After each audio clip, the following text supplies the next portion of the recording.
kinakabahan ka pa ba na kung tatanggapin kung ang team up siya kanina Jerome and Hector at saka yung pelikula mo? Gusto ko muna bigay yung aking immediate reaction nung nag-umpisa yung show, tapos nagtilian yung mga tao bago lumabas yung mga artista. Hindi pa nagsisimula ang show, nagtilian pa rin yung mga tao. Ang unang pumasok sa isip ko, ang galing-galing ng iba. Diba? Para without a network and just using their own infrastructure and the app, they were able to create this fandom, a very, very interesting fandom with a varied menu of artists. Ang husay-husay ng diba. So, tungkol dun sa kinakabahan pa ba ako kung tatanggapin ang show o hindi, kinakabahan ako due on so many levels. Pero hindi dahil sa kung tatanggapin siya o hindi, dahil matagal na tayo sa industriya at marami na tayong shows na ni-launch. At kung yung kaba ko ay hindi dahil kung tatanggapin sila o hindi. Bakit? Kasi magagaling silang artista eh. Bilang isang veterano sa industriya, hindi lang ito labanan ng pasikatan, kundi labanan ng patagalan. At tatagal ka kung mahusay ka. So, malinaw sa utak ko na ang show na ito na kinabibilangan nila ay magsisilbing isang malaking pundasyon. Hindi tungkol to sa kasikatan lang o papilian eh. Tungkol ito sa pundasyon ng paano sila magiging mas mahusay pa para mas tumagal sila at mas marami silang magawang makapuluhang proyekto. So on that note, hindi ako kinakabahan. I think ang mas tamang emosyon na naramdaman ko ay excitement.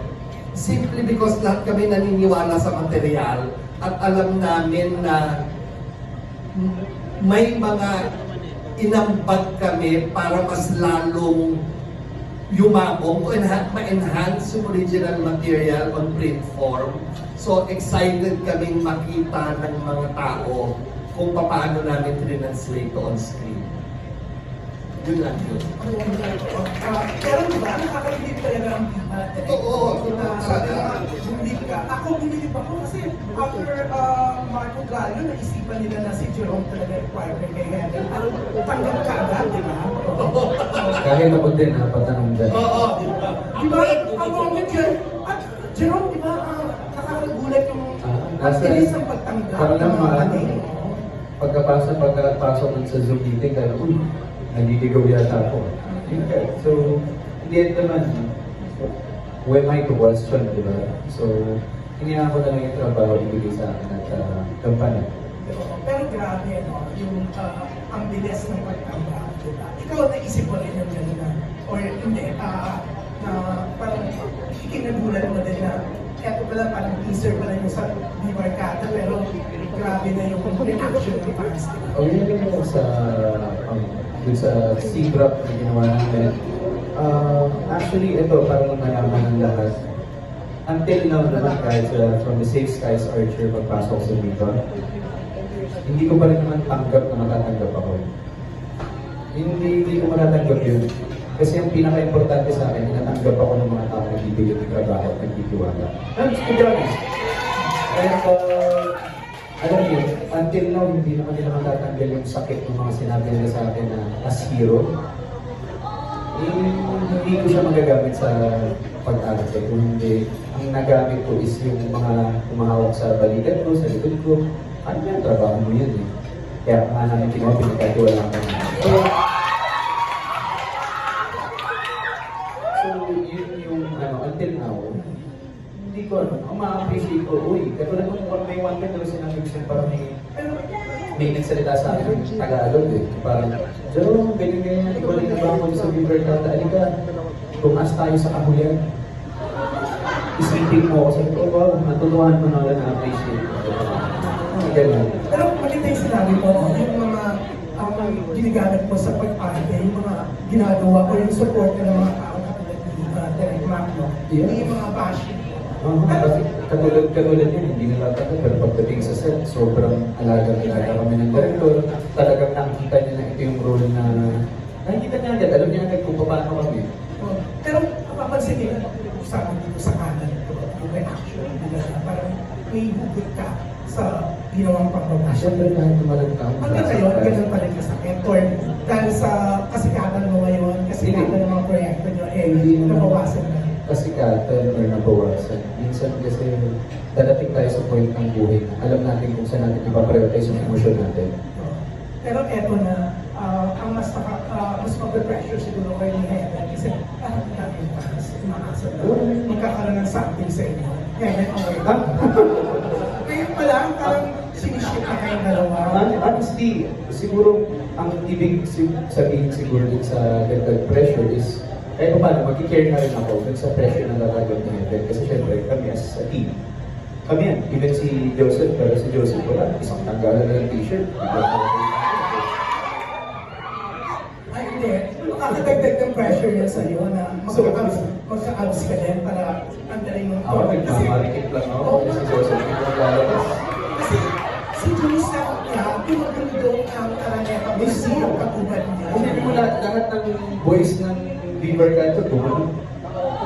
Si Joseph, tanggalan ng t-shirt. Kasama sa project. At least ano ha, yung reaction ng mga boys ng Liber Kata na pag ano, pag ganyan. Kasi Yes, so, kita kami. Pero yan, regarding sa pressure, we take it. Sabi nga nila, ang diamonds, hindi nabubuo ng walang pressure. In fairness to Jerome Concept, kung ganyan niya suot, di ba? Hindi, nabasa ko lang sa TikTok yun. Hinayos din pala niya. Pero Evan, ayan, narinig mo ang sinabi ko, ang tanong ko. Oo. Hindi ka ba kinakabahan o nape-pressure? Gusto na kagad sila? Nakamove on na kagad ang mga fans? Oo, iba nang gusto ko hindi. Oo.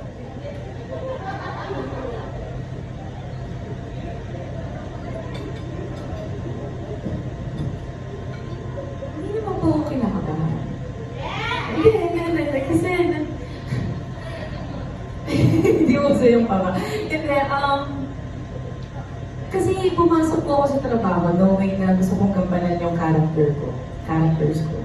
And so, hindi naman ako pumasok ng trabaho para maghanap ng love. So, nandito ako para mag-enjoy kami lahat, at gawin yung proyekto ng tama. So, yun po. Ang bongga direkto, sinabi mo kanina, bilib ka sa Viva, kahit walang sariling network, grabe yung kasikatan na nagagawa sa mga artista. Isang patunay si Heaven, no? Kasi talaga nang lumipat siya sa Viva, hindi mo akalain na mas sisikat pa siya. Ikaw ganun ba? Kasi mas tuwang-lead ka rin pa ngayon eh. Grabe mag-araga po yung Viva. Kaya sobrang thankful po ko lang ako. Andiyan po si Boss Val eh. Boss Val, maraming salamat. Feeling ko, kayong dalawa ni Jerome ang inspirasyon ni Joseph Marco, kaya sumunod na rin siya sa Viva. Joseph, di ba? Grabe yung, ano sa naman mo doon? Yung dumagundong yung buong Araneta Coliseum. Feeling mo ba dapat lagi ka naman nakubad? Ate kasi sa ano ka lang, sa mga billboard, di ba naluloko Ay, kasi yung tao? nung una pinapasiyaw nila ako, sabi ko parang ito lang ang kaya kong iyak. Kaya yun yung ginawa. Pero nakakatuwa naman. Yeah, very flattering. Overwhelming. Yeah, considering na nandun yung mga bibarkada na ang lalakas, Andres, mga katulad niya, di ba? Pero hindi ka nagpakabot. Kaya nga, tsaka karamihan ng nanonood pa kids. Sabi ko, start them young. Ang babongga ng mag-dialogue ng mga artista mo, direct na. Oo, hindi lang ganyan, mauhusay pa umarte. Yun ang pinaka-jackpot sa akin. Pero kaya nakakatuwa, feeling ko talaga direct, super sisikat ng mga to. Yes, ako rin. Alam mo, si Direct Mac, the biggest stars ng GMA ang hawak Yes. dati. Talaga namang talagang lalong nag-shine, di ba, Direk? Kami ni Direk, imbes kami nagsama at world shooting. Oo, Here and abroad. Oo, di ba? Nakakatuwa si Direk. Direk, nakakatuwa kasi dati, pinasikat mo rin mga bagets. Ngayon, eto na naman, may mga another set na naman. Kasi, I'm back home. I'm back home, not only directing the younger set of people, but I'm back home with Viva. And that makes me very happy. syempre, alam naman ng lahat na doon ka nagsimula. Viva. Viva, ang buhay pelikula ko ay nagsimula sa Viva. Very well said. Thank you, Direk. Thank you. Jerome, Joseph, very nakakatuwa. Ako yung mga naglalaki yung host kasi ang haba na naging talk show na to. Pero galing ako na sa Piñas, ha? Opo. Pinag-isipan ko, magbigahe ako. Hindi ko naman po kayo ginagawa. Maraming salamat po pumunta kayo. Pero Heaven, hindi nakakatuwa kasi talaga Direk, di ba? O ako nakasama ka ng tagal na panahon, di ba? Pero nakakatuwa na ang bilis ng kasagatan sa Viva nung tatlong to. Thank you! Thank you po. Thank you. Salamat. At dahil dyan, muli magbubugbad si... Biro lang. Biro lang po. Sorry? Biro lang po. That was Julian from Abante. Ngayon naman po, maririnig natin ang tinig ni Von Belinario ng TV5 Digital. Magandang araw po. Grabe, na-pressure ako kasi dalawang batikan po yung sinundan ko. So, ang tanong ko ay para sa mga bida ng ating serye, kina Joseph, Heaven at Joe. Paano nyo isinapuso ang inyong mga karakter bilang sila Carmela, Carmelita, Juanito at Leandro? Kasi huli natin pag-uusap, story one pa na hindi pa kayo nagsisimula sa filming. So ngayon na nagsimula na kayo at ongoing yung filming, paano nyo isinapuso ang inyong mga karakter? Sinapuso ko yung paggawa ko. First time kong ginawa sa kayo ko yung inyong maliit na nuances. Usually kasi na-memorize ko yan sa utak ko pagdating sa session na. Pero ito, simula lang dito, nabasa ko na yung kalahati ng nakaraan pa. Habang sinasabay ko sa script, ginagawa ko lang ng karakter, kung paano naman, nalagay sa script ko, pinag-point ko. Ulitin ko sa pag-good morning pa lang, Tagalog ko yung ginagawa sa kanila. Nagpagbiruan kay Heaven, kanadirect, pag-usap, nagiging mas malalim yung Tagalog at naisapuso ko siya in a way na tinitignan ko kung paano niya tignan yung bata. As simple as yung eksena natin na po yung isang palita. Kahit wala pa doon sa palita, inisip ko talaga sa isang palita. Ano yung pakiramdam na matagal mo siyang hindi nakita? Pagkatapos ng pyesa sa San Alfonso, talagang pilihan siya. Mga ganun, yun more sa akin. Talagang tinitignan ko kung ano yung nakikita nila. Joseph, Leandro, Actually, hindi pa ako nagsisimula ng TV. But, Bukas. yeah, bukas. But yeah, it's the same thing, you know. The more na hindi pa ako nagtitaping, iniisip ko lang, well, at least I have more time to prepare. And it's such a luxury na, you know, marami akong time. Kasi hanggang ngayon, binubuo ko pa rin yung karakter ni Leandro. Iniisa-isa ko ang bawat karakter, kung ano bang relasyon ko sa mga, you know, sa mga karakter na yun. And ulit-ulit ko rin binabasa yung script kasi ito ang unang proyekto na mahihirapan ako mag-adlib kasi napakalalim ng mga Tagalog. So hindi ko magagawa yung mga ginagawa ko ng yung just mga previous projects ko. And yeah, I'm very thankful kasi ibang challenge yung kinakaharap ko ngayon. And yeah, I'm just really excited and so eager to start. Binibining Heaven, Hello? Sa akin po kasi, 10 days na po kami nag-shoot. So, ano po kasi ako even sa mga iba kong characters, sa mga first 2 days, doon ako medyo nangangapak.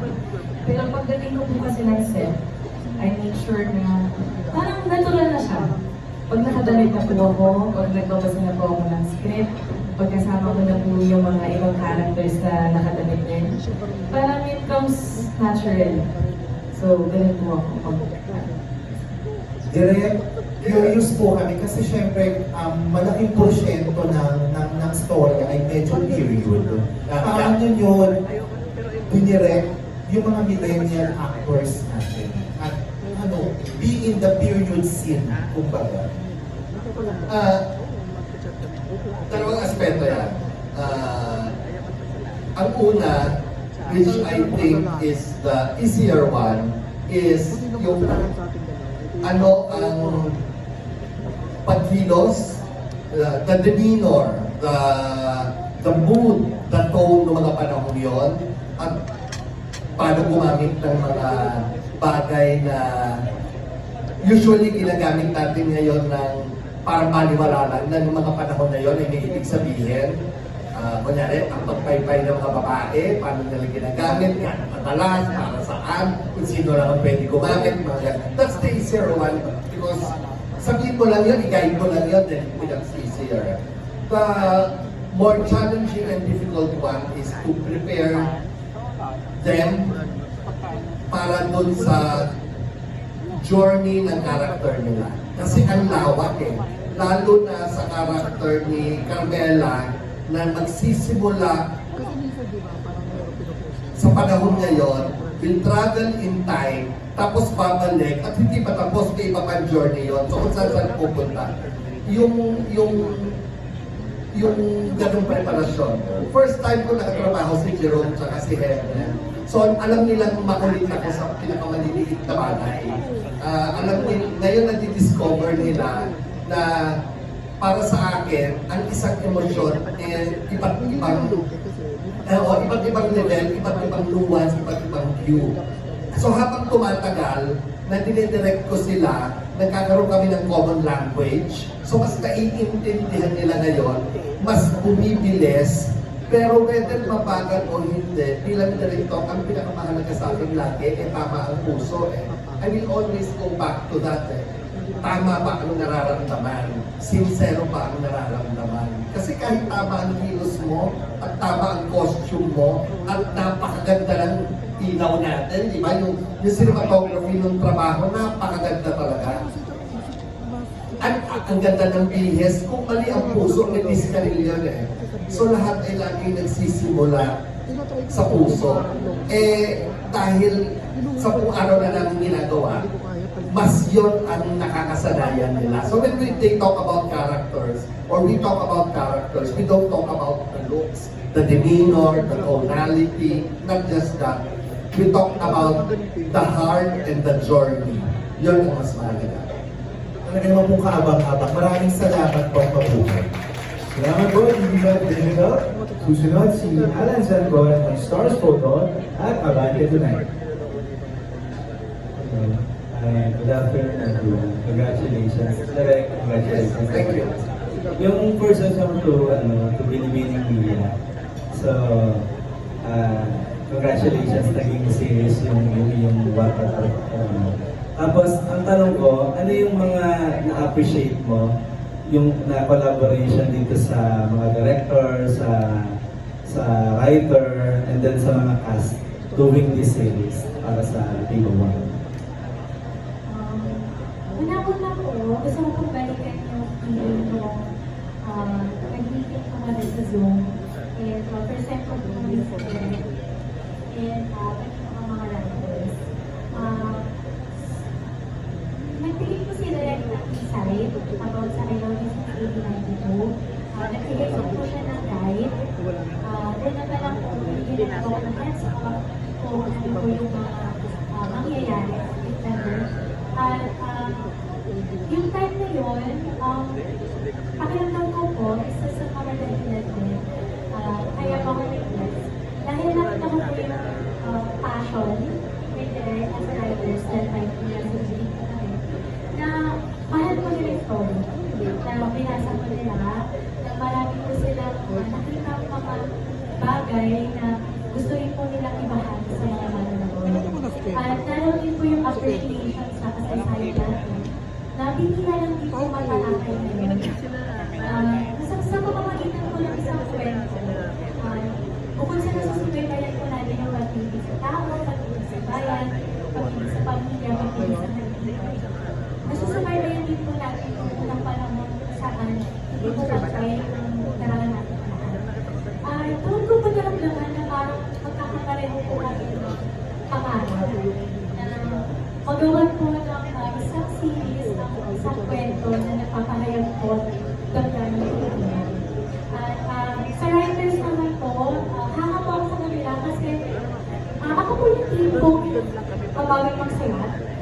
sila po sobrang feels. At bukas meron na meron silang draft. The next day meron na draft 2. At makikita ko po yung respeto po nila sa material. Kahit po yung mga linya na naroon, tumaktuha po sa book. Ako pa nga po minsan yung nagtakas kung pwede mabuti na lang. Ganyan. Kasi po yung nasa Wattpad po na sinulat ko ay yung mga programmer, ay sa Pilas. Ayun po, ako pa po yung nagtakas ko. And sila po gumagawa po yung writers na research sa mga simpleng bagay, sa kung meron na bang ganitong term doon, kung meron na bang ganitong sakit doon, gano'n. So, parang ko na naman na parang nasa isang bangka po kami lahat. Na sabay-sabay po kami nangangalap na magipalabas po ng isang novela. Okay, para po, para po maabot po niya yung mga tao na parang hindi po nakabasa ng kwento, mga magandang po na po na po kaya mabasa ng novela, at mga kaibigan po na nakakaunawa ng living. Yung second question kay Direk, ano po yung mga challenge